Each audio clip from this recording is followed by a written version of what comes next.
Yeah. They didn't bother. Okay, But anyway. so here we are. Thank you everyone for joining us. So we're gonna go ahead and get started. Ultimately, you know, safety in Santa Cruz is about seeing how, you know, we need to have strength in our community, a safe community, and that comes from services provided that we give to our community and making sure that that circle is filled. And so tonight we're talking about housing and housing options. And so we have people here, each from, you know, different spaces. So if maybe we could take a moment, talk about who you are, the position you hold, and learn a little bit more about the services that you provide in terms of housing, that would be great. So do you want to start? Sure, yeah, I'll start. My name is Evan Morrison. I'm Executive Director of the Free Guide.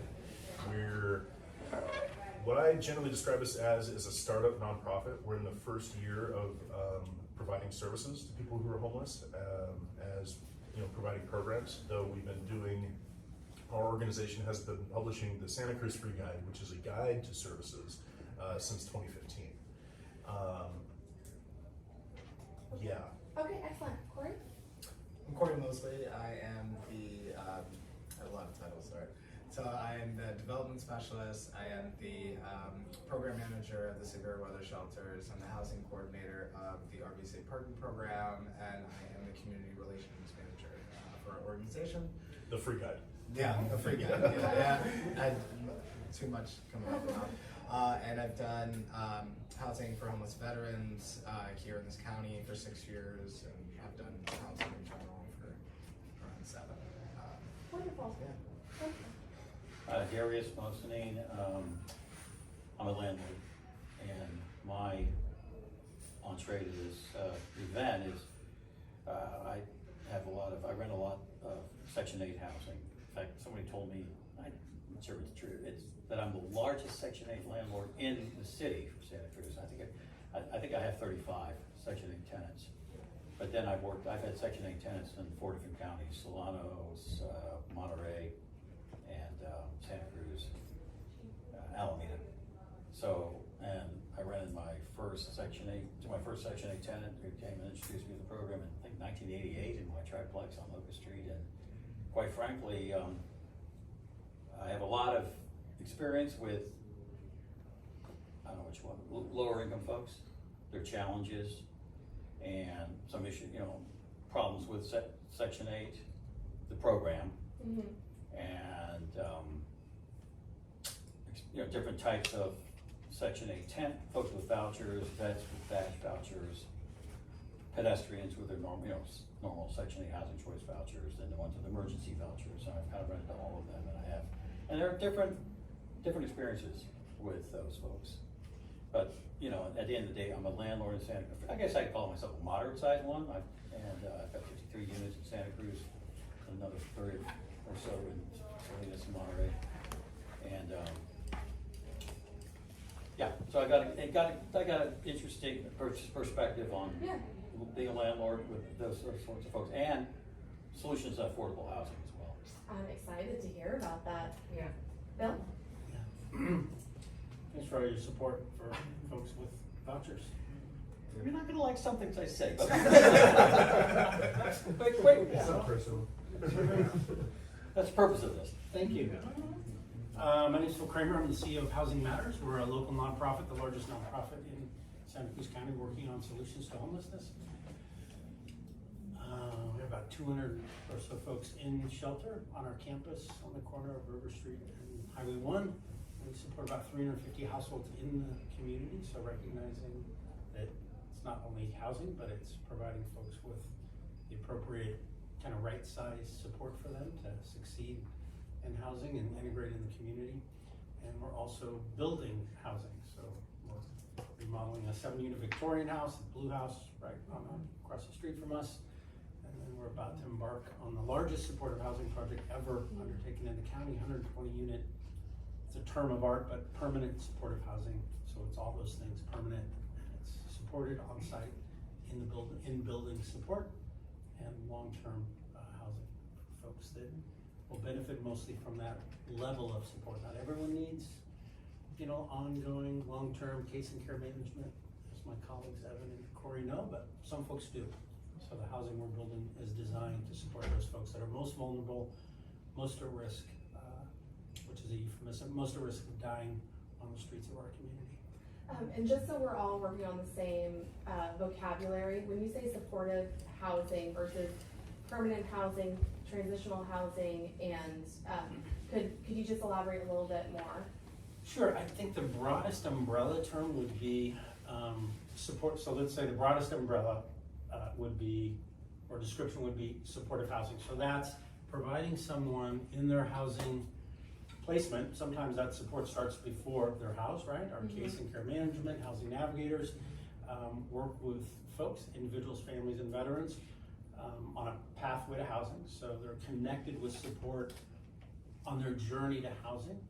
So broadly, supportive housing is housing where someone is connected with an individual or an organization that provides ongoing support. And support could take many different facets or many different aspects. So it could be helping someone get integrated with primary health care, behavioral health care, substance use treatment, just community integration, going to the grocery store, basic living life skills.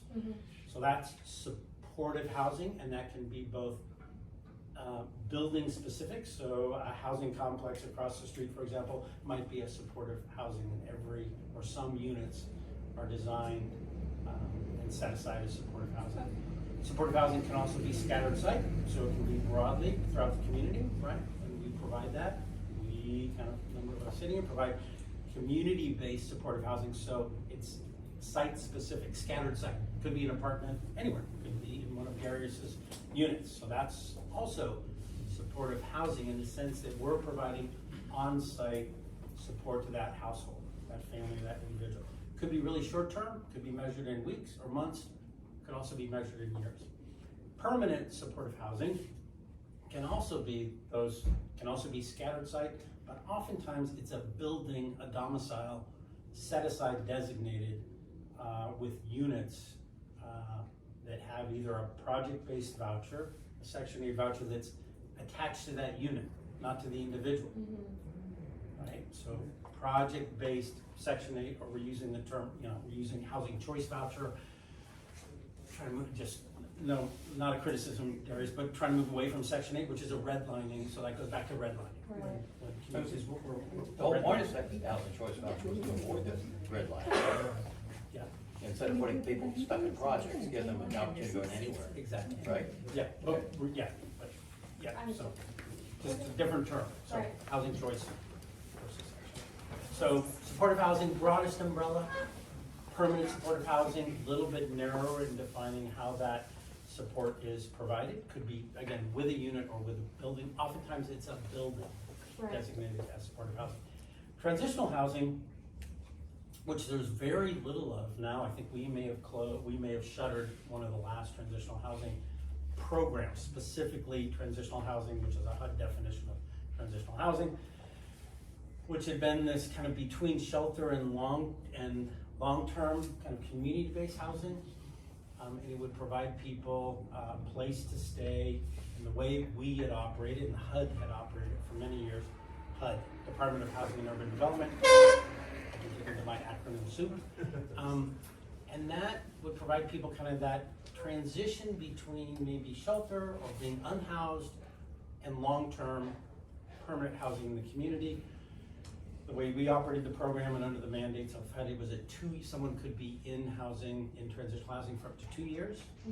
And they'd be provided with, the way we operated our program, there was a common living area, a common kitchen, so people were working on their life skills, preparing their own meals, providing some of their income, if they had income, towards the program. So we collected fees for that, and some of those then would be held and then given back to that individual when they exited the program, maybe for that first month's rent. But transitional housing, I'll finish in a minute, I promise, has really fallen out of favor from the funders, from the federal government. Basically, with the understanding, or the thinking went, and we also support this, that you don't need transitional housing. We're gonna be a true housing first community and operator, which means the best first thing we do is take someone from wherever they are, in shelter, on the street, wherever they are in our community, house them right away.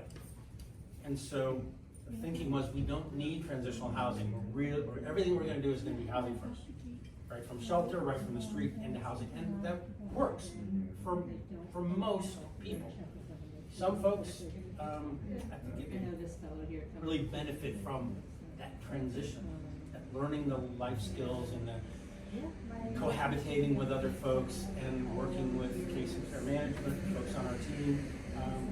Tori and Evan, we've had the pleasure of working together over the years, so thrilled that they're doing what they're doing, but also feeling us with them too, because we work so closely together. So that's transitional housing, and it's really, when I say falling out of favor, there's no money to operate transitional housing. No funding streams, no grants available for that. Which is very unfortunate. Do you need a chair? We have more chairs. Can I quickly interject? Okay. Yeah, and I'll just, once We again, have one up here. there are organizations that are doing their own transitional housing, maybe not the way we operate, but looking at shelter or temporary domiciles or units to operate in effect as transitional housing. Yeah. But there's no, so we don't operate our program anymore. There was no money left in the pot for us to operate transitional housing. Elaine? I just want to let Elaine introduce okay. herself. Elaine Johnson, Executive Director of Housing Santa Cruz County. We don't build houses, but we advocate for other organizations to build homes. We work with our state and local officials, elected to support policy and to build affordable housing here in Santa Cruz County. Election season coming up, looking at some possible housing bonds, that sort of thing. So hang out with a lot of these folks. What are your thoughts on the mayor's proposed bond, since you just brought that up? I did, didn't I? Yes, you did. Let me rephrase that. So from your perspective, your unique perspective where you sit, where do you think the focus should be in terms of housing and the types of housing that we're talking about for people in need? And how do you think those gaps would be filled? With the bond that. If you don't want to directly answer about the mayor's bond. No, it's fine, okay. because I was in meetings all day about that bond. Okay, great. Because one of the things I really like is that, that Mayor Keeley invited the community to participate in the creation of that bond. It wasn't like the city just went and was putting it together, and that's been amazing. And now it just recently, we just got an email today that it's now handed off to the community to take the reins. And so I'm actually excited about it, because I think it's important that the community have a say in what they want to see here. And anytime you're building affordable homes, it's great, right?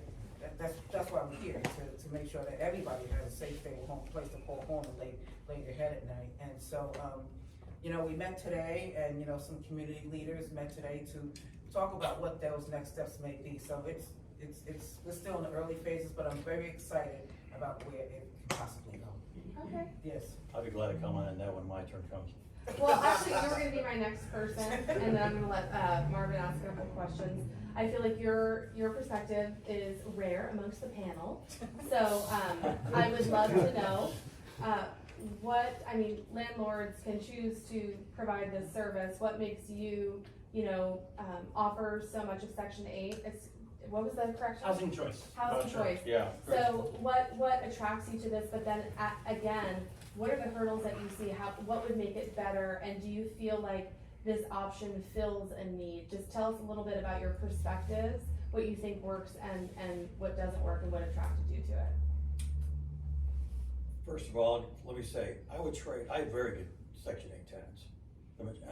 Most of them. I always tell people, I would trade 95% of my Section 8 tenants with any one of my 3 sisters. Not saying something. No, but look, first of all, from a pure business model, landlord perspective, and by the way, 10 years ago, I think, I developed this briefing, because it's like they're having problems, the housing authority having problems finding landlords to take vouchers, and so there's 2 issues. Landlords taking vouchers, trying to recruit them, and then there's also tenants, Section 8 voucher holders, how do you go about finding one?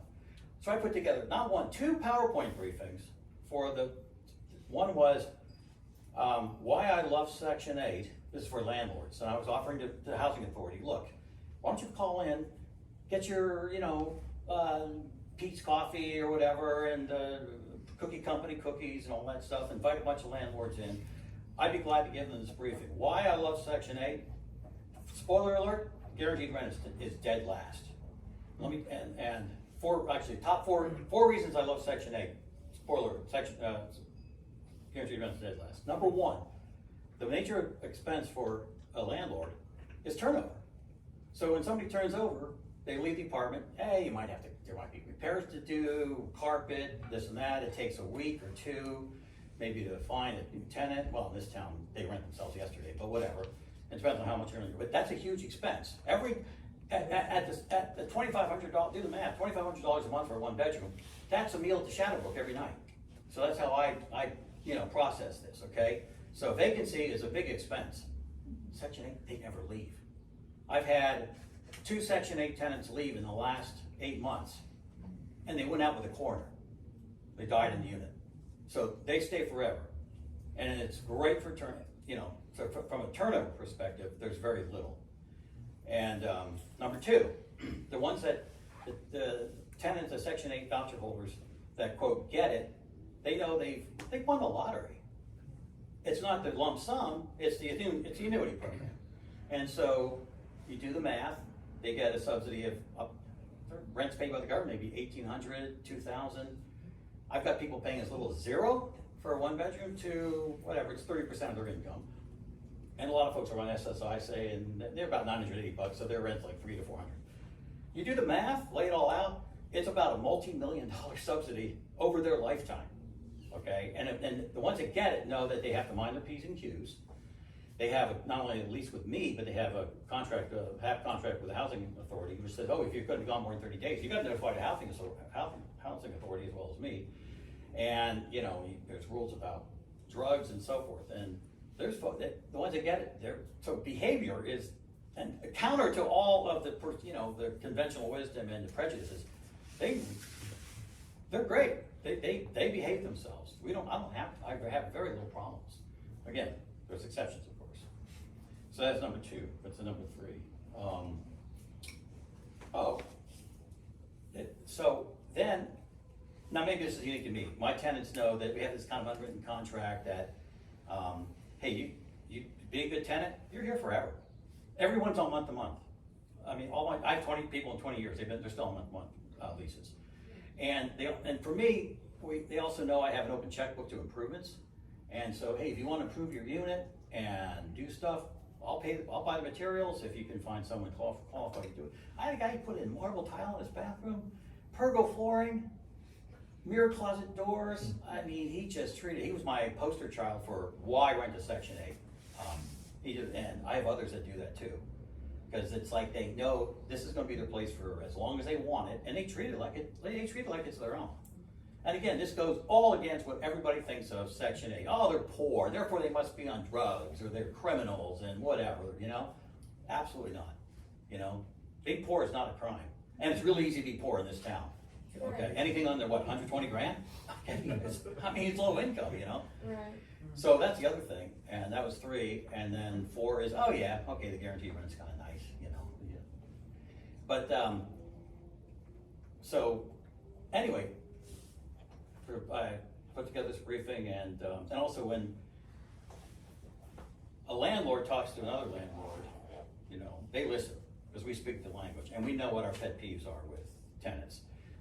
Shadow tenants, as I call them, ones that, no, they're not living here, they're just visiting, leaky cars of oil, unauthorized dogs, and then so forth and so on, or pets.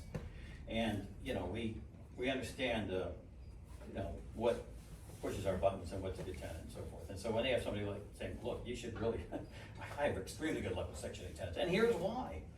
Section 8, housing authority said, thanks, no thanks, Darius, but we have our own people to give those briefings. Well, it's their own staff, and I know.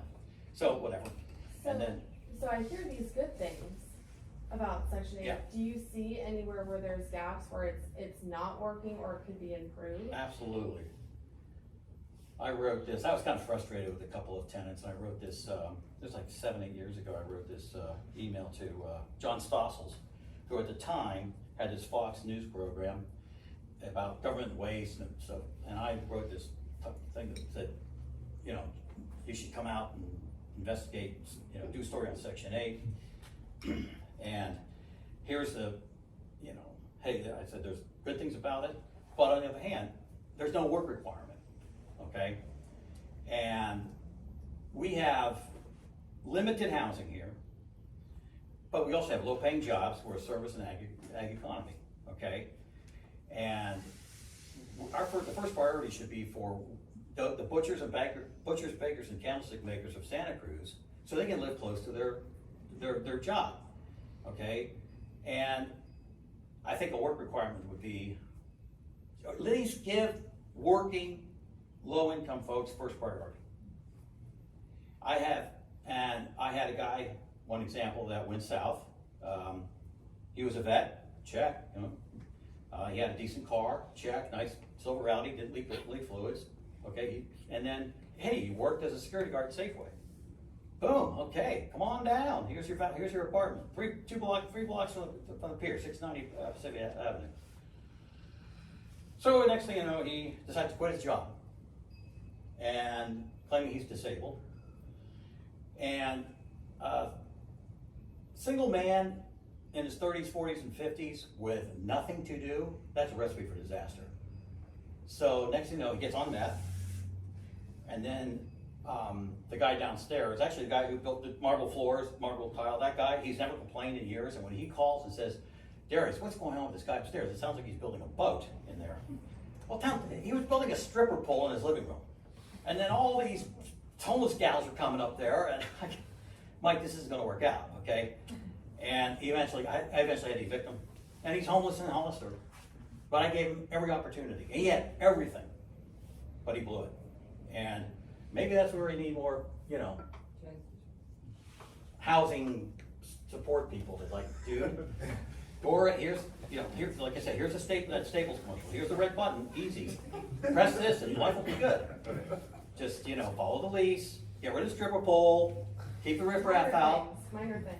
And here's door B. Are there any services like that? Does the housing authority provide any sort of counseling? Yeah, they do. Phil can tell more about it. You guys know more about I that. don't hear. Well, But that's also a red flag for a landlord. Well, for sure. But what I mean is, if you're having a problem with a Section 8 tenant, can you call the housing authority and say, "Hey, we're having this problem. Can someone talk to them? Can someone educate them?" Yes, there's Kind of, but Please. Yeah, okay, so both Free Corey guide. and I Call the free guide. worked we both have worked extensively with homeless veterans, and that veteran undoubtedly was in the HUD-VASH program. of course. And so the first step in a perfect world is, so what HUD-VASH is, for those of you who don't know, is a Section 8 voucher program specifically for veterans. And they have every veteran gets a case manager, and the case manager is Master's of Social Work or licensed clinical social worker. So not only do they do case management, but they can actually do therapy, and some even prescribe meds to the folks that they're working with. So yes, in an ideal world, Darius would have had one of those staff people to call to say, hey, this is going on with this person, please come check in on this. And that case manager would come by and checked in on it and seen what was going on, and provided an increase in services. I can tell you from my experience, the HUD-VASH has more clients than they have, like considerably more clients than they have staff. You know, it's as great as it is a program, and honestly, I wish they could, you know, if we could just expand HUD-VASH to cover everyone, we would get so many more people housed. But they need more case managers, and you know, they're funded by the staffing is funded by the VA, and there's only so much money the VA will give them. Yeah, that's just the example of veterans. Yes, that's just with veterans. So let's say in general. In general, not really. Unless you're working with an agency, unless that person's working with the agency. Like, I'll give you an example, and Phil can attest to this. When we were doing the SSVF program, when I was working with Phil. Which is the veteran program. Veteran program. Okay. You know, before, so maybe I'll get them housed, But the thing is, I'm checking in every couple weeks. I'm not just checking in with them, I'm checking in with the landlord. Hey, is everything good on your end? Are you hearing anything? All right, cool, we're good, perfect. And you know, you do that for a couple months, you keep on checking in until, HUD-VASH takes over and takes care of it. But with different programs, just within our RV safe parking program, yeah, I'm checking up on my folks, I'm calling the landlord, I'm like, hey, how are they doing? But this is a serious funding issue, is that once your program is housing enough folks, that role is a full-time job. Yeah. And very few programs have the money for that. In fact, I think the only program in the county is the rehousing wave at Housing Matters. I think that's the only program in the county that has funding to do that. What kind of ratio do you look for, Evan, when you're, for case management? For case management, or for like what So we when you call say- housing support? Just to my help, when you say there aren't enough people to do that, what's someone that case managers kind of case load, and people don't want to be cases, but they're just using that term. Once they've gotten housed, I mean, it's really going to depend on the population, unfortunately. I mean, with the standard, okay, let me think this through before. I mean, like a general caseload, I would start, if I was setting up a program, I would start at a ratio of 1 housing support person per 20 people housed. That's where I would start. That may not work. You might have to go down. Yeah. Depends on acuity. Yeah, it Right. really does depend on Someone's- the population. Folks who've been homeless longer, or who had a long history of trauma or sexual abuse, or just unmanaged substance use, unmanaged mental health stuff, PTSD, anxiety, all that stuff, will have a higher. You're going to have to intervene with them more. Can I just add on, do you mind if I just add on to that just for a second? Please, So yeah. it's really key, and what Evan's saying, so imagine that you have a roster of households that you're supporting. I'm really gonna try to not use case. A roster of households that you're supporting, let's say it's 15 or 20 households that you're supporting. So you get a full roster pretty quickly, 15, 20. Really fast. Well then, so some of those folks will stabilize in their housing environment, and that care manager can peel off and pick up the next household, and always have that roster of 20, more or less, right? Some people stabilize, they don't need any support. Corey doesn't need to visit anymore, every 2 weeks. No, looks like things are stabilized in this household, maybe this veteran is doing fine. But you can imagine how quickly, 20, right? And we have 300, 400, 500 people the community's housing in a given year. Our organization houses on average about 300 folks a year, and there are another couple hundred from different community organizations. So you can see that our case management capacity fills up really quickly. Yeah. And hiring, these are people, talented people, professional, that have to live in Santa Cruz County. So the challenge is providing enough support to the folks that need it. And that's a real funding, not only a funding challenge, but a staffing challenge. About that staffing, so I was speaking to, I'll let you speak for a second. So I was speaking to, I think it was Lisa Murphy, and she was saying that they have 2.5, ultimately, people like this that can fill that liaison case management space. And that was Lisa Murphy for the city of Santa Cruz. And then we were speaking to the sheriff's office, and the sheriff's office, I think, has 2. And so when you're talking about these numbers and you put it into perspective, I think there are 2,000 homeless people within Santa Cruz County right now. About 2,200. Yeah, and so when you look at We think numbers, that's low. Yeah. Just, I you would know, assume, I I'm wouldn't not speak for us, traipsing but up I'm and gonna looking say up, I'm that sure we you think talk to that's people. an undercount. It's definitely So my question is, when we talk about these ratios, that seems very low to me, and from my perspective, I don't speak for anyone else, I feel like the transitional housing and these case managers are really where some solutions can be found. And I'll just say about the city, if I can, and the city really contracts with, and so does the county. So they may have their own case or care managers, but it might be relatively small, but they're not in the, I can say it, they're not in the business of providing case and care management. So they may have a couple, 2 or 3 outreach workers that are supporting folks, but just, I know that's a really small number, but that's not their primary Sure. objective. That's not Yeah, it's not really wrong. what they do, They is need to providing run, they support need to run the services. city. Yeah, they're hiring usually, so the county might contract with us Yeah. or with the Free Guide to provide those services. And we have a big team. We've got 30 or so folks in our supportive services team.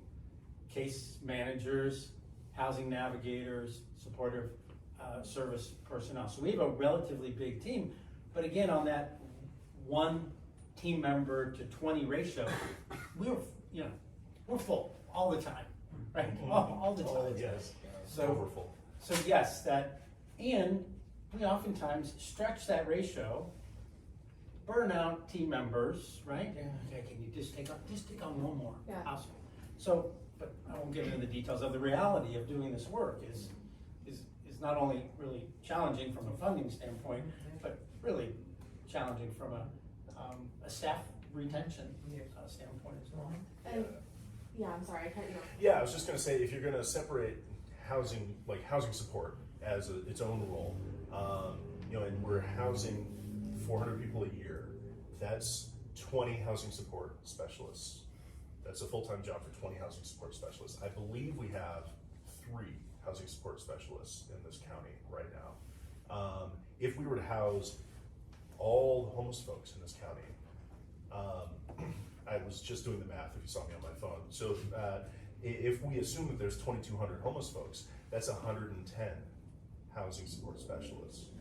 Like, we're orders of magnitude behind where we need to be to Okay. really do this. And adding on to that topic, let's talk about, we were talking earlier about the next 5 years and the available housing units that are coming up with affordable housing.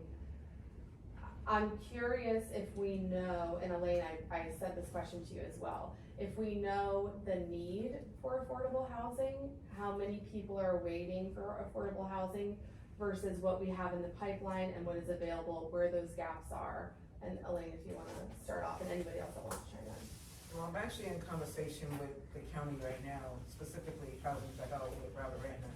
We're gonna be looking at, actually next week, a demo, to have to answer every single one of those questions. They're looking at creating a portal where a person who's unhoused don't have to go to 6 different places or 8 different places to try to figure those things out, that we create one central location in Santa Cruz, and I have the demo next week. Because right now, no, I don't think anybody can honestly answer that question. Nobody that I've asked has answered it. Because you can't, and because, I mean, you could throw out numbers, but I don't wanna just throw out numbers. Yeah. Right? What we do know is we need more affordable homes here in this community. That we do know.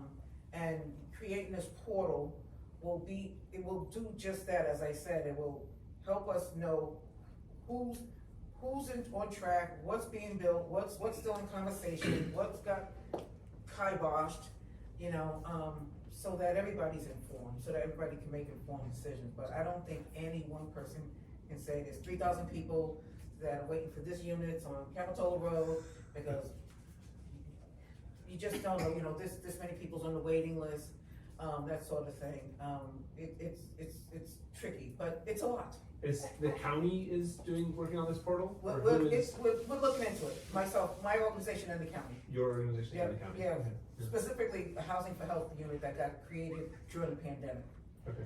But frankly, the city is the forefront of new units. The county is not doing that much. I mean, what's happening in the county is not much, other than the Dientes and Park Avenue that I know of. But the city is pretty far. I mean, you go to the city website on what's the development, it's pretty impressive. Yes. There's sure. a lot there. Mhm. There's no comparison, and there's nothing in the county for that. Yeah, and. Which is troublesome, and I'm on the Housing Advisory Commission for the county, and that's something that's like, well, let's put this out there and have some transparency, but whatever. And before I move on, Corey, did you want to add something? Yeah, so when I think about 5 years from now, and we actually do the whole scope of it, and obviously throwing around numbers isn't gonna do anything, because, what if we hit a recession? Yeah. And what if, that's more people on the streets, that's more people that, are out here looking to maintain, figure out, where they're gonna go, what they're gonna do. Or they got a little family. Does their family even want them? Maybe they were kind of mean to them, like in their own household, and then you don't have a job, you're on the streets like everybody else, because a lot of people here live paycheck to paycheck. Almost everyone I know does, and they work really hard and they have great jobs, but still paycheck to paycheck. So like when you look at the scope of 5 years, like we need to be ahead of whatever we're even saying now. Like in I the agree, future. and the Like, numbers way though, ahead. the numbers though could help hold accountable and make sure that we stay on track, right? Like if there is currently no way that we are keeping track of who needs what, I feel like that's kind of a big piece of it. Well, I'm not saying nobody's keeping track of it. Yeah. I think everybody's keeping track of it in their respective roles. Yeah. Right, and it's what, totally, yes, right, yeah, let's be clear, because everybody on this panel and everybody I work with, you know, I can't say this enough. Everybody is working hard and as fast as they can to keep up. And that's why right now we're into looking at the housing element, the RENA numbers, you know. Yeah. The whole county, every jurisdiction has to build a certain amount of homes, you know. And for me, instead of focus on what we may not build, I wanna focus on what we can build, right? Yeah, the city of Santa Cruz got, I think, almost 4,000 units they gotta build in 8 years. That's a lot of homes. And let's see what we can build, right, in these 8 years. The same with Capitola, I think that it was like 1,200 or something. You know, is that doable? I think it's important for people to know, and this, you know, I stress this enough, you know, I can't stress this enough. The people that are working on these RENA numbers, trust me, they are not getting up in the morning saying, well, let me just throw some numbers together to put this together. That's not what's happening. You know, I get the opportunity to work side by side with some of these jurisdictions, and everybody is doing the very best they can. Because if they don't, the state's gonna come in again and say, okay, y'all can't do this, we'll do it for you. And so, nobody wants that to happen, because that's happened. Yeah. Right, that's happened, but everybody in their respective roles, you know, if Jenny Panetta was sitting here, she could tell you, I mean, from the housing authority standpoint, she can throw out some numbers. I mean, she's doing amazing work. And her wait list, Her and wait how list? many units, and Yeah. how long the wait list has been Yes. closed, and she, you know, Yeah, as Elaine is saying, a number of us have a pretty good idea I did, yeah, of what the unmet need is. yes. I think what's difficult about this conversation is we're talking about housing. Yeah. You know, I think you really have to break it down. Yeah. Affordable housing, Yeah. affordable medium income, affordable very low income, Yeah. supportive housing, permanent supportive housing. So it needs, I think, to really understand the issue and understand the need is really to understand the type of housing that we need to build for that respective household, that low-income family, that farm worker, that disabled veteran, that person that has co-occurring disorder, diagnosed mental illness and substance use issues that need support, that may not be able to work. So Yes. I think that's, and I'm not gonna suggest that I can or we could in any type of speed be able to break all it, but I think that would be the North Star, is really identifying by population, by household type, what are the needs? And is there work on, other than permanent supportive housing through the housing authority? Like that's, you know, we call it Section 8 or what is it, the better? Permanent supportive housing is whole different. Permanent It's different animal. Housing choice vouchers. Housing choice vouchers, Right. but what about the other things that we're talking about? You work directly, Corey, with the safe RV parking. Yeah, the safe and parking. the And I also shelter work at the- alongside housing authority. Like I've Okay. worked Yeah. pretty much. They know me when I call every time. I'm like, oh hi, how are you? But they're doing?" very different, right? I mean, they're very different needs, and some people were going to be able to put into an apartment with everyone else, and they're going to be able to go to the store and do what they need to do, and as long as you're helping them pay their rent, they can do that. But others need very different It's kind of like things, the and what do we offer? 33 breakdown. Kind Okay. of like there's maybe 33% right here. That's like everything's good. We're good. We just I need can do we just need A some little assistance bit of to a them. little bit of assistance. We're good to go. And it's mostly financial in Yeah. that regard. Okay. Yeah, and then maybe there's that middle of the road folks, you know, they're kind of teetering, but you know, if you just add more support and you know, throw a bit more money, then Right. these other folks. And maybe 2 to 20 caseworkers, or I mean, I'm thinking that you must have a sliding scale, right? The ones who are in an apartment and making it work, you could have 1 caseworker for every 100 of those, whereas there's going to be some that need a caseworker per 3 They're gonna people. need more of your time. Yeah. There's always gonna be people that need way more of your time. And how is that divided, or who is taking care of the other side of that too? I mean, it sounds like you guys, and I know you guys have a supportive, I mean, that is what you do, but is that something that the county needs to be more involved with, or? But I think there's other organizations that's involved in it. Anybody that's getting services, you know, it could even be somebody who just got out of jail or prison and they're under the care of probation. Probation helps them get services and get housing. Okay. So everybody has a hand in it. You know, even before they reach Phil or these other gentlemen, you know, there's other people that have a hand in it. So there are programs for people who have higher levels of need, and they're incredibly impacted. I'm trying to remember what it's called. It's administered out of HPHP. Match program, Shelter Plus Care? Shelter Plus Shelter Care. Plus Care, yeah. I think it might have a different name now, but Shelter Plus Care is for folks with a higher level of need. They have higher level of disabilities, and there's a lot of support that's offered. Again, in an ideal world, there's a lot of support offered for those folks, and that program is very impacted. It's very hard to get in just because the staff there, their caseloads are overflowing. That being said, a program like that, if we doubled or tripled or quadrupled the funding for a program like that, that would start to address the need. But I don't even the need way outstrips the capacity. And it would be very noticeable out on the streets. So and just to put a little bit of this in, it may be obvious to everyone, like that the work we're doing is trying to fill a gap in the social safety net, right? So there are folks that we're working with that are successfully housed with a little bit of support and eventually maybe no support. That first bucket that Corey just read, that 33%. And there's folks that have more acute need and need additional support, almost a Shelter Plus Care, almost a clinician, a professional, someone who's trained to do this work. And we all have experience, Evan, Corey, and I have experience working with folks that aren't successful living in the community with the support that we provide. And that's visiting someone from time to time, once a week, once every 2 weeks. We're not on site, we're not living next door, or living in suite with this household. And they're not successful living independently. They need more support than we can provide, but they don't qualify for skilled nursing and assisted living. They almost need assisted living. They need like on-site 24/7, someone close proximity.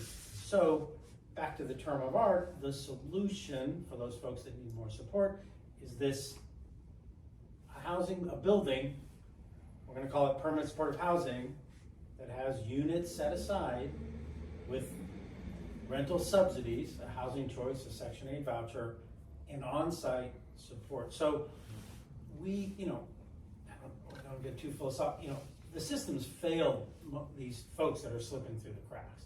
We're trying to fill a gap, right? We're trying to help solve and knit together that social safety net for folks that are slipping through it. So this is a really long, elongated conversation about failures of the system.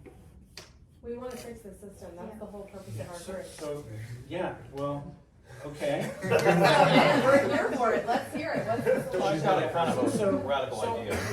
I also want to address the limits of so this is Housing Matters, and this isn't it's not braggadocious to say, we're the largest provider of housing services in the county. We're alongside, really great partners. In a given year, maybe we've housed 300 folks, but 400 people became unhoused in that same year. We're not, inflow and outflow. So if we look at that, right? How many people are newly becoming homeless, unhoused, and how many people are housed? We're not keeping up. And I find no comfort in the fact, look around California, look around the state, used to be West Coast, look across the country. I mean, just set your Google News alert to homelessness, right? This is a national, international issue, right? So our output, I don't really hate to put it in economic terms, but the number of people we can house in a given year, a given period of time, is less than the number of people, it's stated in the office, that are unhoused and newly becoming homeless, right? Good question. So, and let me just, I'll finish that, I'm missing the point I'm trying to make, which is, our organization is doing really good work, but we're just taking one little piece of trying to solve the social safety net, right? Trying to knit that, fill that gap. We're not doing any work upstream. We do very, very little homeless prevention, and we're not even touching foundational poverty, racial inequality, income inequality. I mean, we're not, our organization isn't, it's not our mission. So we're providing this fix to a real systemic problem. Right. I'm not working on the system. Right. I mean, I try to make little system changes and try to get more vouchers for people and see if we can streamline the system, get people housed quicker, get the housing authority approval process better, those little tweaks. But the big systemic issues, that's for all of us. And we're not gonna, I see no turning the corner. I see no turning the corner in Santa Cruz, in the state, or in the country, unless and until we work on the big systemic issues. So this is great. We're doing important work. We're changing lives every day, every week. It matters. We ended someone's unhoused situation this week, today.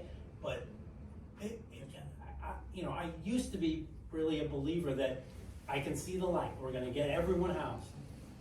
You gotta keep them housed too. Yeah. Like that's always the biggest I thing. mean, I'll just say, I still think we can get everyone housed. But not Lots So of I them, think yeah. what's important too is, like Phil said, it's not just, I think what people get caught up in is they think it's just here. And it's not just here, it's everywhere. Well, it's just happening here, it's not happening in Oakland. It is. I mean, it's happening everywhere, and I think you have to, like Phil was just like that, you have to celebrate those wins. Otherwise, why are you doing the work? Right? Because no one is better than the other.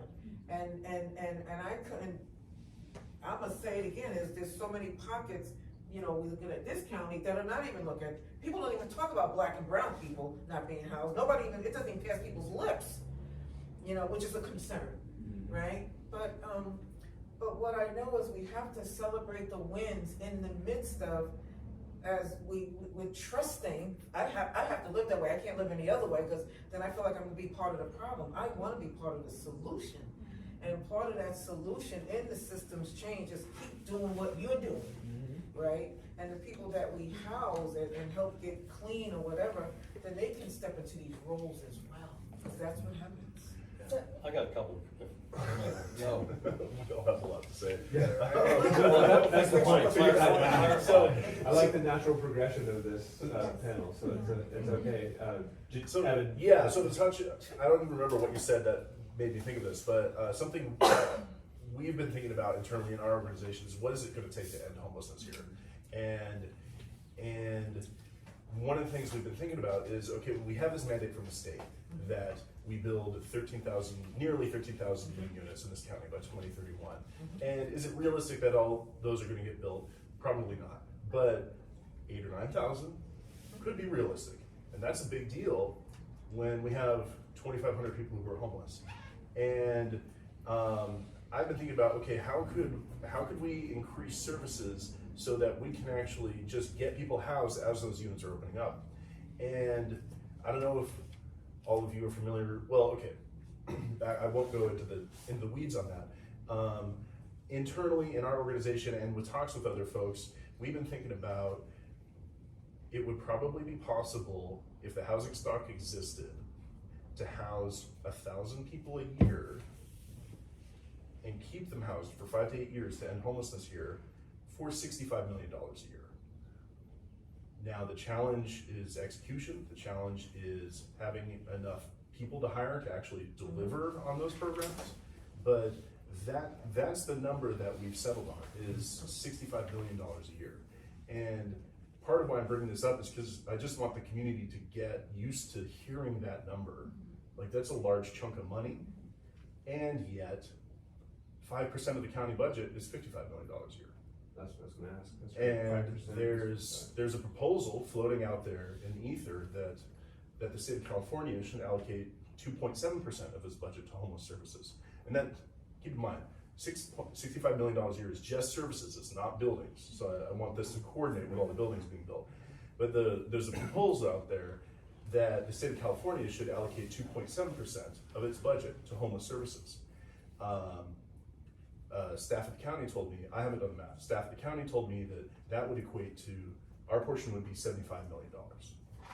Didn't Santa Cruz Local just do an article about how much we spent on homelessness, and wasn't it and services and housing, and wasn't it $98 million? 129 million, but 40 million was rental assistance. So you're talking about a solution. I'm talking about services, yes. And in addition to what we're doing now, $65 million a year in services. And here's how we broke that down, is $35 million a year in a Housing First program that would have capacity for 1,000 folks, $5 million a year in homeless prevention, $25 million a year to providing shelter for 1,000 people. And so you know, homeless Housing First programs, when delivered robustly, have a success rate of 80 to 90% a year. And what does success look like in Housing First program? It means that the person who got housed, and in a Housing First program, you're paying their rent while they're in the program. The person who got housed either graduates to paying the rent in that unit or paying the rent in another unit within a year. That's how they define success. So that's an 80 to 90% success rate is really high. It's the highest success rate we've seen in this country in any type of program. It's an expensive program to deliver, and that's why municipalities have had trouble funding it. But if we were to do that, say we could execute this to get 1,000 people in one of these programs in a year. 800 graduate, then we bring in 800 more, and then we do that another year. There are only 2,200, 2,500 homeless folks in this county. After 5 to 8 years, we're getting close to functional zero. It's just a question of, can we make that commitment? In my mind, it's a question of, can we make that commitment, and can we then execute on that? But that only works if you have Yes. the prevention active. Yes. And also, we're talking about the flow. It's How a are static you- number, and the Yeah. challenge You're is. talking about static numbers. Yes, and that's the other challenge, is having a robust homeless prevention system. So And we have yet to execute on that in this county. But we also wanna look at too, not everybody becomes unhoused for the same reasons. Oh, yeah. I mean, cause I know people who work for the county for 20, 30 years and become unhoused. Oh, yeah. I think it's important to note that as well. And Phil, actually, I wanted to ask you this because you said you have X amount coming in and X amount going out. And so my question to you is, from your perspective, what brings people to you? Because I've always quoted the point in time statistics, which apparently are crap, and I've accepted that. So I'm learning. So considering your perspective of people coming in, what are some of the biggest drivers as to what brings people to homelessness?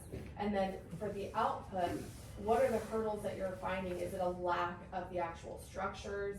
Is it a lack of effective services? What are the hurdles that you face for your output? I think, it's interesting, there's this number of studies have been done on trying to identify this correlation of homelessness and housing, and what they've identified is that there is a correlation between homelessness and housing stock, housing availability, and rental housing costs in a community. And as communities that have scarce housing inventory, housing supply, and high rental rates, you see increases in homelessness. So there's a real, almost a parallel side-by-side track of high increasing rental rates and homelessness. So the number one, I think, predictive data point and factor in the community that could be used to predict homelessness, it's rental cost and housing availability. So housing stock and cost of housing. So it's really interesting. There was this, I don't know if it was Memphis, Tennessee, some place, maybe it's Memphis, a very high rate of poverty. Like one of the highest rates of poverty in the country, and apologies to Memphis if it's not Memphis. But they identified a community that had a very high, like the highest level of poverty, rate of poverty in the country, but a very low rate of unhoused, of people experiencing homelessness. And they looked at that market, and it was because there was availability of affordable, just gonna use that really broadly, affordable rental housing. Counter that with California, Bay Area, West Coast, right? Incredible high rates of people experiencing homelessness in a community, so per capita percentage of people homeless in a community. Correlating with that with a very high rental rate. So cost and availability of housing is the number one predictor of inflow to homelessness. So people lose their housing. They don't have such a generous, understanding landlord as Darius, and their housing rates go up. They're not satisfied with the market rate that the housing authority provides, or it's not something that they're attuned to. So they raise rent, and so we have families, individuals approaching us all the time saying, my rent just went up. My partner lost their job. I can't afford paycheck to pay, can't afford to live here anymore. They lose that income, they have a catastrophic life event, traumatic event, and they lose their housing.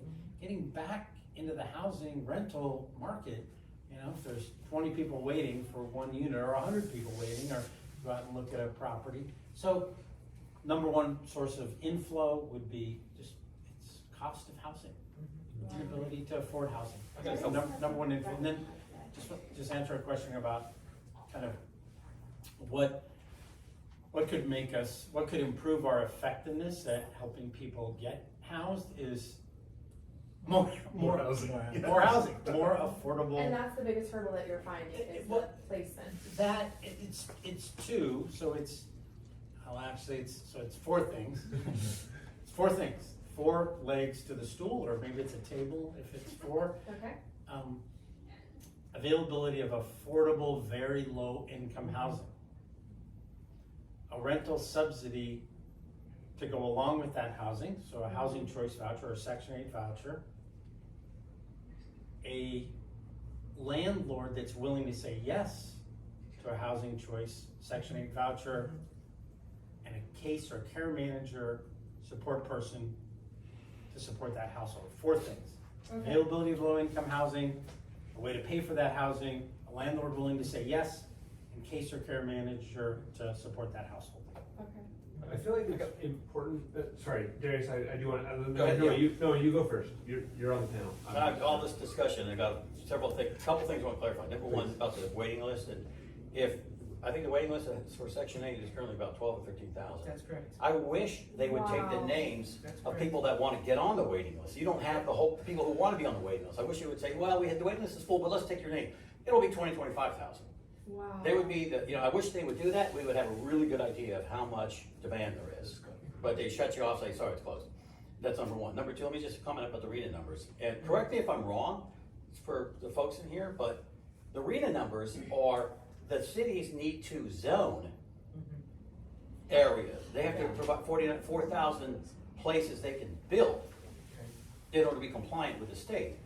Now, am I right in saying if they zone, said here's 4,000, 3,900, whatever, potential sites, we rezone this, so it's high density, and so forth. But if they only build 1 unit in those 8 years, are they still compliant? Because the cities and counties do not build housing. So they just have to provide the template. Here's the template, here's where you can build. go through the process, and at the end of the day, you know, it depends, It's a real estate developer. it's a real estate Develop developer. Housing. And then we'll never we're not gonna ADU our way out of it, because if you do the economics, the math on that ADUs, it's minimum 300, 400 grand, Yeah. okay? And so, that's a big hurdle for somebody to put an ADU, detached ADU in their backyard. And then, another thing is, as tenant protections get harder, tougher and tougher, or tighter and tighter, and the AB 567, I think, just passed committee, which tightens up the Tenant Protection Act of 2019 about just cause eviction. If we have more and more tenant protections, there's gonna be less people wanting to have some tenant in their backyard. Right, today, there are folks in Oakland, LA City, Berkeley, that have people in an ADU in their backyard that haven't paid rent in 2.5 years. And they're troublemakers, and they can't get rid of them because of the eviction moratorium. So that's a real term, so these, you know, you can't, you know, burn the candle at both ends. And there's solid evidence that when the city was passing the rent control, that properties came off the market. You know best, you know better than anybody, yeah, There as was a realtor. a large number of the listings that went to be sold to owner occupants. Right. That used to be rentals, and anyway, it keeps happening. And so just to dispel any notions that in 8 years when the arena cycle's over, there's gonna be 4,000 new units popping up all over town. It ain't gonna happen. But I'd you know be what? surprised if 20-25% show up. And Well, even if they are, how many of them are gonna be affordable? Well, none I mean, of them. It's really, None of none them. of them are. Because it costs- You build a new building in Yeah, Santa none of Cruz them. and you put shiny granite on the countertops and you rent out a studio for $3,000. And that's not affordable. Correct. And all affordable housing Correct me is if- subsidized housing, correct me because the if affordable, because the 20% inclusionary rate, guess who has to pay for that 20%?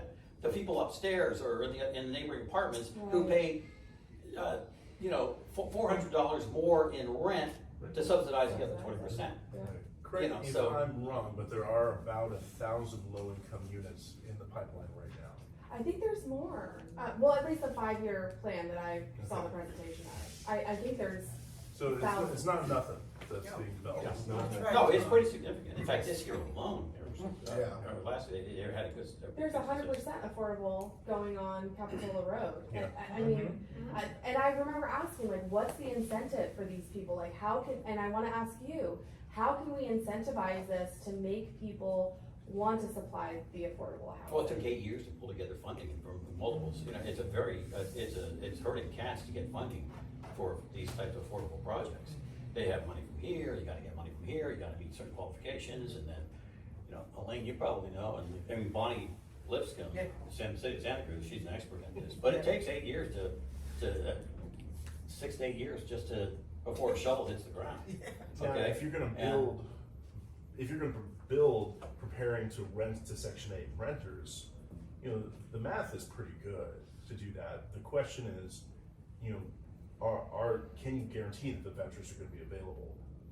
I mean, right at this moment, sure, great, but what is the capacity of Housing Authority to keep providing vouchers? Yes, that's what I was gonna ask, Well, is the that's housing federal. authority expanding their voucher program? Because the whole idea of the vouchers are that they're paying market rate, and they keep They adjusting. pay that's a problem. They But keep I would say paying. that the Housing Authority of Santa Cruz is the worst offender in terms of raising rents in this town, and I'll explain why. That's interesting, but I just wanna make sure that everyone here knows too, that's, the goal is that the landlord is supposed to be getting market rate. The landlord isn't being a generous soul Not at all. necessarily. No. At the moment, they just raised rates to a point where it feels. In fact, let me just say, It they feels went- like they're above market rate. Let me just, I was getting 1844 in 2020 for a 1-bedroom. Yeah. I was happy, it worked.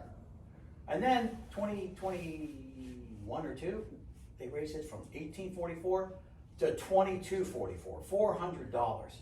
I wrote, and then all of a sudden, guess what? On Craigslist, hey, there's no 1-bedrooms under 2,000. People go and say, gee, what do I rent my place for? Hell, guess what the heck? Oh my God, I'm gonna put 2,200.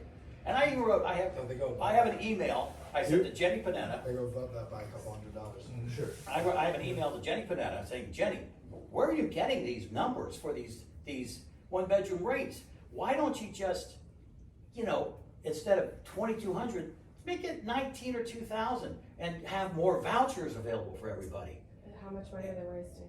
And they said, and she gave me a very bureaucratic answer, oh, we have to, by the HUD, we have to be within 90% of the meeting. It's like, well, who's doing your surveys? Yeah, I Because mean- there's no, one bedrooms, except for the luxury places, are not It's all 22, money from 42. HUD. It's all coming from HUD. And And so- they're trying to allocate it as best they Yes, can. big time. And they actually have rental rates Yes. based on, I thought this was very smart, based on community. So there's a rental rate for Santa Cruz, Yes. for South County. So they are different trying to numbers. spread that money, the Okay. finite amount of money that they get from HUD, from the federal government, and spread it as best they can and keep the market rates, sounds like that. I think they're too high. Okay. So I think. And now it's Corey, 2,500. I'm so sorry. Go It's ahead, okay. Corey. So, to be honest, housing is a business. I don't care who, it's a right for sure in my mind, but it's also a business. It always has been a business ever since the first, skyscraper went up or whatever. It's a business. The best way to, actually make this work is giving incentives to business owners. So we're talking about developers, people, but utilizing the system. Obviously our housing system's broken, that's easy, but it's manipulating it so that it's helping everyone out. And I think it really does start with figuring out, because developers, they make hand over fist money pretty easily. Whatever project they get their hands on, if they have the capital backed up with whatever bank they have, or whatever they have, that's something to look at. And I think in my mind, it's really incentivizing. How can we convince them to not make, you see downtown, by the ocean, all those new buildings over the last 5 to 7 years, most of that is not low income. But that's just one location. That's an easy spot to be well, that's by the ocean, duh, dummy, come on. But I'm thinking all of Santa Cruz County, how can we better actually create a system that could incentivize for them, but also incentivize for them to do more low income units, because that's where I see you can make a lot of strides. There's only two ways to do that. You're gonna either, other people living in that development are gonna have to subsidize the other low-income folks, or we gotta get beyond YIMBY, and we're gonna have to go to FIMBY, public housing in my backyard. And that's gonna be the solution. It's gonna take the federal government to solve this problem, not just in Santa Cruz, but like you're saying, it's everywhere. I something popped up on my Facebook thing, or my feed, it's coastal town where retirees are flocking, in the Gulf. I'm like, oh, okay, where's that? And so it's this, Walton, something county in Alabama. And I'm going, and so it happens to be the county right next to the Pensacola and the Panhandle. So I go on Zillow, I'm expecting to see, oh wow, $400,000 oceanfront condos and townhomes in this, in southern Alabama. $2.5 million. And the rents were $2,400 for a 2-bedroom. This is in Alabama, so it's everywhere, Yeah. And, Okay. but anyway. I've been to Alabama. So, I got family there. so if we bring the system problem that you touched on, and you touched on the cycle and where this really begins, and I think as a whole, that's what our group wants to solve, is a systemic problem, and we try to focus each meeting a different topic. Today's topic is housing. But I'm interested to know where you guys think in this cycle of a community and our responsibilities within a community and how to have a healthy, safe community, where you think those gaps are. I honestly think it starts, I'm looking for education for my daughter, and I'm this is where it starts, the available education. And so that's my perspective of the beginning. And I'm just curious where everyone else's perspective is, and honestly, how you see our particular homeless problem being solved. Elaine, I don't Well, I would like to ask you a question first. Please. What is the intent of your organization? We have no organization. We call ourselves Safety in Santa Cruz. We're a Safety in ragtag Santa team. So, What's your intent? Because to me, everything's about intent and impact, right. right? And So Marvin and I started this. So Yeah. Oh, you? I'm here looking at everything, I thought, you know, we got Newsom or somebody. That's the New York in me. So I actually wrote it out. Can I? Yeah, that'd be great. A lot of people have asked us this, and I'm like, we don't have anything. And so this is what I came up with.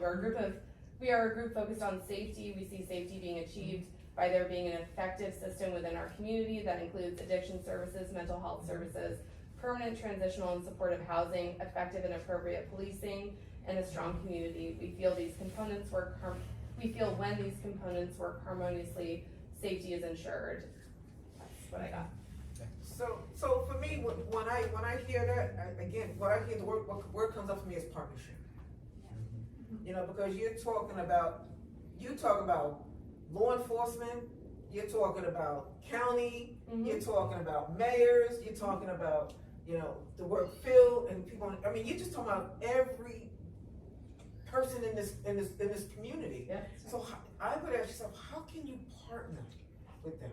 You know, for right now, for a minute, I'm gonna put on my NAACP hat. I'm the president of the NAACP in Santa Cruz. And if there's one thing, the reason why I accepted the election was because I'm a true believer in partnership. I'm born and raised in New York City in the Bronx. Housing projects that everybody thinks is a bad thing. It's not a bad thing. Trust me, it's not a bad thing. I had a great upbringing. You know, we did all kinds of stuff. And what I learned early on was about relationships. That's right. Without the relationships, you got nothing. That's right. You got nothing. And, you know, it's, when you was talking about your child, establish relationships with teachers, right?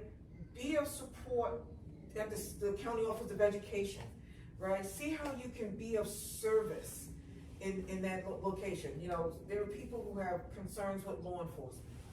You know, the law is part of my love as well. You know, before here I worked at the district attorney's office. You know, and I tell people are like, oh my God, DA's office. And I'm like, oh my God, what's wrong with the DA's office? You know, I created a program that diverted people from the criminal justice system. You know, I encourage people all the time, those areas where you think something may be quote unquote wrong or off, hang out with them for a week. You know what they have back in the day, they had, not my day, but where you got to bring your kid to school, right? I think people should shadow people so they can really see what people actually do. Because I tell you, if county, city, it doesn't matter. I believe, and this is how I choose to live, that everybody's doing the very best they can. I don't think people are working 10, 15, 20 hours a day to not try to make this community better. I don't believe that. I think law enforcement, I think they have a hard job. My good friend just became a cop. You know, there are people that work at the county that I think are amazing. They're working on housing, they're working on, probation, do the work that they do, where people, get arrested, coming out of the system, who need homes, right? You're talking about how can I build a relationship with Santa Cruz County? That's what I'm hearing. And my role these last 20 years when I landed here is that's exactly what I continue to do. Because otherwise it's the us's and the thems. The us's and the thems don't move the needle. I can tell you right now, the needle does not move. It becomes the us's and the thems. We just completed Affordable Housing Month in Santa Cruz, our organization. And I flew in a woman from back east, Dr. T, and I met her, I got introduced to her about 2 months into my job, and her focus was on changing the narrative. And it's the narratives that keep things stuck, that creates these barriers. I mean, they just do. I don't believe that everybody is trying to hurt, harm, or injure anyone. I don't believe that. I know whether it's Elaine, as Elaine living in this county, Elaine as the president of NAACP, or Elaine as the executive director. I'm not going to treat you any different. I can't do that. Because if you, like I tell people, if you truly wanna support people that you are stepping over in the street, then put your guard down and put the barriers down and let's work together. Because otherwise, it's just another meeting. And that's the real, and I bring that with my own personal experience growing up in New York City. We made a way out of no way all the time. Why? Because we came together as a community. That housing project that people thought, when people hear I'm in a housing project, they think it's such a bad thing. I don't know where to get these narratives from. I But lived in one too. huh? I lived in one too. And They still got my mother's back. I mean, I don't gotta worry about mommy, because my peeps don't, you see what I'm saying? And that's what I pray for here in Santa Cruz. This place is so small, and it's got so many problems. And it don't need to. But you know what, at the end of the day, it all comes down to money. I mean, But problems but are I wanna solved, say problems something are solved else, only by money in this But country. I wanna say something, because I've been wondering who you were. Cause I'm not gonna lie, when I pulled down the street, I said, there's that guy again. There's that guy. I come to every meeting, you know? I noticed that. I'm always There's that guy again. I think I should know him. And I was so pleased to hear what you were saying as a landlord. I was pleased. Yeah, but there's okay. Hold on, let me finish.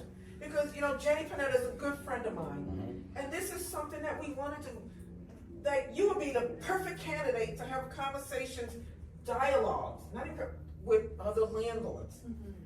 Because what you said is what I don't hear. What I hear is they don't want them there because they're too dark. They're gonna bring gangs. They're gonna do this. They're gonna bring roaches. All these narratives, that's not the truth. Not at all. But you don't hear that. They didn't give me a platform to do it. What I I'm would gonna say, offer my PowerPoint presentation. what I would suggest, take this gold mine right here and create something from it. Create a circle where you invite in landlords and let them hear from him that it's okay to rent to others, even if they don't look like you. I don't think it's It's part of the it. Latino. Trust me, it is it's part of it. Oh yeah. You- Oh yeah. You should see my diversity. I love building. You know what? I've got Not everybody- interracial. I've got a Kabbalah rabbi. I've got a transgender guy.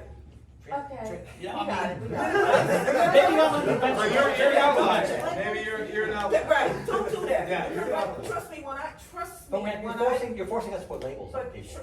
I feel like that's a whole other conversation. Oh, no, there ain't no labels there. What I'm saying is, don't take away this win. I Right, think and I you agree have with something you. here. I agree with you, and that's why I'm saying, like, what was the incentive for you? And you gave us Yes. 4 answers. You gave us 4 answers. And you mentioned me and Marvin are realtors, and a big thing that we're hearing too is the purchase prices are too high for a good return on a rental. Right? Well, no investors buy a single family home. That's another myth. Right. No investor buys a single family home to rent. Right. It doesn't happen in Santa Cruz. Right. Okay, I mean, you do the math. It's hard if you're good with numbers. Do the math on the rate of return, and it's maybe 0.5%, okay? So that's another myth. And no hedge funds that you hear about that are buying up homes, they're never gonna touch that. They're not buying them here. Never. And the only homes that are gonna be sold are gonna be the tech folks that are over the hill, and that's the only ones that can afford it. And Well, so, yeah.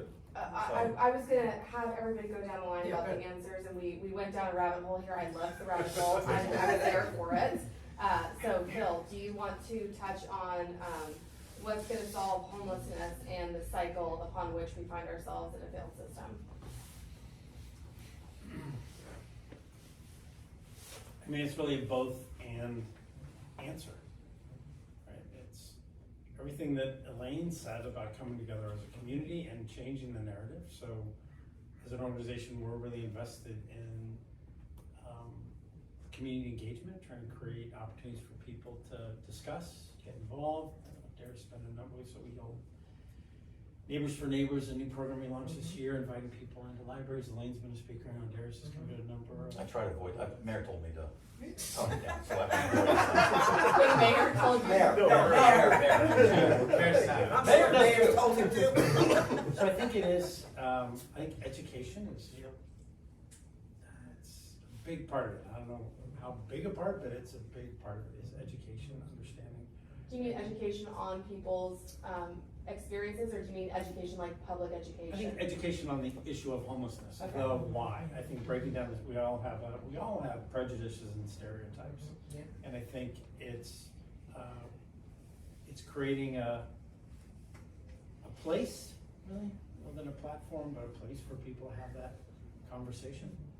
And kind of explore, get a better understanding of the issue, because I think there's a lot of us, we think we know the story of the scruffy guy in the corner. Like we play the tape.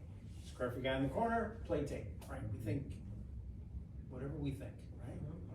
He's a bum, he's an alcoholic, he's not working, whatever it is. So I think education is a really big part of it, understanding the issues that are creating, that have gone in to create someone being unhoused. So what were the contributing factors, right, that's happening? So education is a really big part of it. I think education and understanding is critical. And becoming, and through that involvement, becoming an ally. Be someone who says yes to that project that's coming to your neighborhood, or says yes to that affordable housing bond. So I think those are, I think, two of the biggest issues. And then it's the blocking and tackling on creating the inventory of housing that we need: affordable, very low income housing, supportive housing, very affordable low income housing, permanent supportive housing, and funding streams that support it. So you can build something one time. So we spent 6 years trying to raise $55 million to build this 120 unit project, and we're going to start this summer, but it's not for the faint of heart. And we're a small nonprofit about to build a $55 million project, and I should have the next 2 or 3 in the pipeline, and I don't. You know, but we need that. So building our way out of this is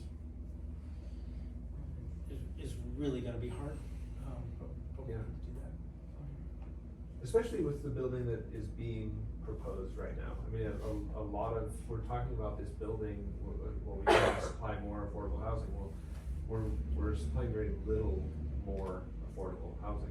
We are putting a few more houses on the market, but we have an influx of people, we'll just blame it on them, tech workers that make a bunch of money and wanna live here. And so when we build housing, it gets gobbled up by people that they can afford to pay. And so then the open market takes it, and So many different income levels, we're competing for the same one bedroom apartment. So this whole discussion is I mean, it's so important to appeal to the people who cannot afford it, and however we subsidize that, if it's if it's the government having to buy more of the buildings or develop them themselves, because you were talking about, you know, developers are making money, and it's true, but developers have a really hard time making money in Santa Cruz. There not aren't very many fist. of them that actually can do it, and it's usually because of grants and things, and they're the only ones supplying the housing. But if there's a better way, I would love to know what it is. I would love to know if we built a building that had 300 units and they were all affordable, if that could be a functional plan, because instead we're doing 20%. So it's this tiny little dent in your problem. Every big building that's built puts a little dent in your problem. Like it seems almost like we're just like, I don't know. You're chipping away at it, but we're not keeping up with the No, need. not even- And so I have Not at donors all. Yeah. who's been donating me, like, I think you're failing miserably. More people, I'm not gonna donate to you anymore. Yeah. You're not, I see Yeah. more people on the street. I don't believe you, Phil, when you say you housed 300 people last year. Yeah. Because I don't see it. And I get the community doesn't see it. Sure. Because for every 300 we've helped house, and to Lane's point, we have to celebrate every person that Right. we've housed and supported, but we're not, but there's more people to take their place. So the community doesn't believe that it's working. Yeah. They start, and why I think education is so important is that opportunity for deeper engagement. One reason why we really have a volunteer program at all isn't that I need another set of hands to do a thing. It's that volunteer has a personal experience with someone who's unhoused and takes that conversation to their neighbor. It's not, I need a volunteer to answer the phones, I need a volunteer. No, I don't need that. I need someone to take that firsthand experience. Oh my God, they're just like my brother, or that could be my uncle, or that could be me. Or that could be, so that's where I think the conversation in the community, the narrative changes, is from. Yeah. Really, it's getting close. It's getting proximate to the issue, which means proximate to a person who's unhoused. Issue is too nebulous, right? It's getting proximate to a person who's in crisis, who's unhoused. I think that's how it changes. That's how I've seen it change for community members who walk through our door for a campus tour and be like, I don't believe you. I don't believe what happens behind the gates. And that moment where they meet someone, You're up. Solutions, Okay. bud. Solutions. Fair warning, Solutions. this is gonna be somewhat politically correct. Correct or Shocking. incorrect? It's politically incorrect. We're not How sure. many people in this room know somebody had to move away from Santa Cruz because they couldn't afford it? I rest my case. So we just spent the last hour or more discussing the homeless folks and housing homeless folks, or basically housing homeless folks. We didn't spend 1 minute talking about the guy that fills the Slurpee machine at 7-Eleven, makes $15 an hour, and he's living in non-ideal conditions, possibly how many people into a one-bedroom apartment, possibly his car, so okay, he's in the home, or he's a couch surfer. Or in one of our programs. Yeah. Well, no, they're homeless. No, I'm just saying, we're talking too much, we spent an hour and plus Yeah, sure. about homeless, Yeah. but when nobody's talking, we haven't yet to talk about the low-wage worker in Santa Cruz, who just needs, some of them just need a hand up. I want something like Section 8 light, whereas instead of you win the lottery with 70% of your rent paid, you just $300-400 a month. I have a tenant, single mom, she works at the Gummy Bear Factory, what is that, Santa Cruz Nutritionals, night shift. If she just had $400 a month, her life would change. universal basic income. UBI, Yeah. yeah, but UBI for those who need it, okay? Well, yeah. And, yeah, But we're okay. still doing this worthy, unworthy, Yes, exactly. deserving, and deserving. Exactly. And That's a whole- that's That's a whole nother issue. And so, my That's the solution, problem. That's the problem. and radical problems demand radical solutions. So, I think Santa Cruz, here's the politically correct part, Incorrect. instead of trying to build units on unavailable land at $600,000-700,000 a unit to build, we should buy a 100-unit apartment building in Bakersfield, California. And this part of the pathology I don't understand. If the choice is, hey, you could be in a tent in the Armory, okay, or you could be you could be sleeping under the bridge or wherever in the Poco Dip, or you can go to Bakersfield and have a roof over your head. You can actually, you might be able to thrive. You'll have a roof over your I head. have opinions. Let me jump on this. Sorry, I just said, we gotta radical wrap this. problems. Yeah. Radical solutions. Okay, there you go. Yeah, we Okay, do. thank you, Yeah. yes, you That was a may great leave, point. absolutely. You've all overstayed what we've asked you to do. I'd love to hear your guys' opinions if we can do it succinctly. Darius, thank you for yours. And then Phil, real quick, before you leave, it sounds like you might be more anxiously, but is there a chance to have, is there like a scheduled tour of your facility, or is there a way that this group could arrange something that Yes. we could get Yes behind the to both. gate? I came behind the gate with you a year and a half ago, I don't know, maybe it was 3 years ago, I can't keep track. But it changed the way I felt about your program. It changed the way I felt about the whole situation. Before that, I had come back from Costco and driven by, and that was my impression of your facility, right? And as soon as you get behind the gate, it's not that anymore. And even now, you drive from Costco, it's not that anymore. But I would love to, maybe we can send Sure. out a note and we'll try to arrange something. So I wanted to, Yeah, before great. you Happy leave, to. I wanted to hit that with everyone here. And then if you guys could succinctly give your take on the solution, because I know it's a simple solution, no problem, take you 5 minutes and it's all done. Well, what I was gonna say, to your point real quick, is I'm already making a comprehensive list of all the housing authorities that are open and closed throughout all of California. Because in my opinion, it's not all just one, it's a multifaceted solution. And for some people, they do wanna leave. And I wanna give them the opportunity to be on a wait list, get a Section 8 voucher, in another county, and and be able to live their lives, because no one wants to live on the streets. You know, I registered the domain name gogosection8.com just for that purpose. Yeah. And you just go and survey all the housing authorities and entities, all the country. Because it's a federal program, it's Yeah. portable anywhere. Yeah. You can go to St. George, Utah, which is a really nice place. But my goal for this project that I'm working on right now is to make sure that every nonprofit has this list, and that it's literally current every month. So that, Great. That's interesting, fascinating, I love it, okay. Yeah. Thank you. absolutely. I, Yeah. I think that's it. And that's just one. Yeah, of I'm course, making it but, quick, yeah. but that's what we're hoping for. Everyone kind of gave, what's their highlight of the conversation and. Okay, I have 3 points. I'm gonna try to make it quick. One, just programmatically, what we found in RV safe parking is that folks who had a lot to get through to get ready to get housed, like the people with vouchers we house relatively quick. People who have more to overcome, after they settled and got comfortable in the program and they weren't dealing with all the stuff that was coming at them while being on the street, suddenly moving away made sense to them. But when they were on the street, it did not make sense. They didn't really have the mental bandwidth to consider that. And that's something I want to add to this conversation, is that it really takes feeling like you're stable to start being able to make those decisions. So that's the thing. Second is, I mean, I gave kind of my pitch for what I think it could take to end homelessness here. And that may or may not work, but it's a framework to start with. And I think as a community, if we start to build a framework to start with what it could take, we can make a big difference here. Like, I don't think it's unrealistic to eliminate 80 to 90% of homelessness in this county in 8 to 10 years. But we have to actually make a plan to do that.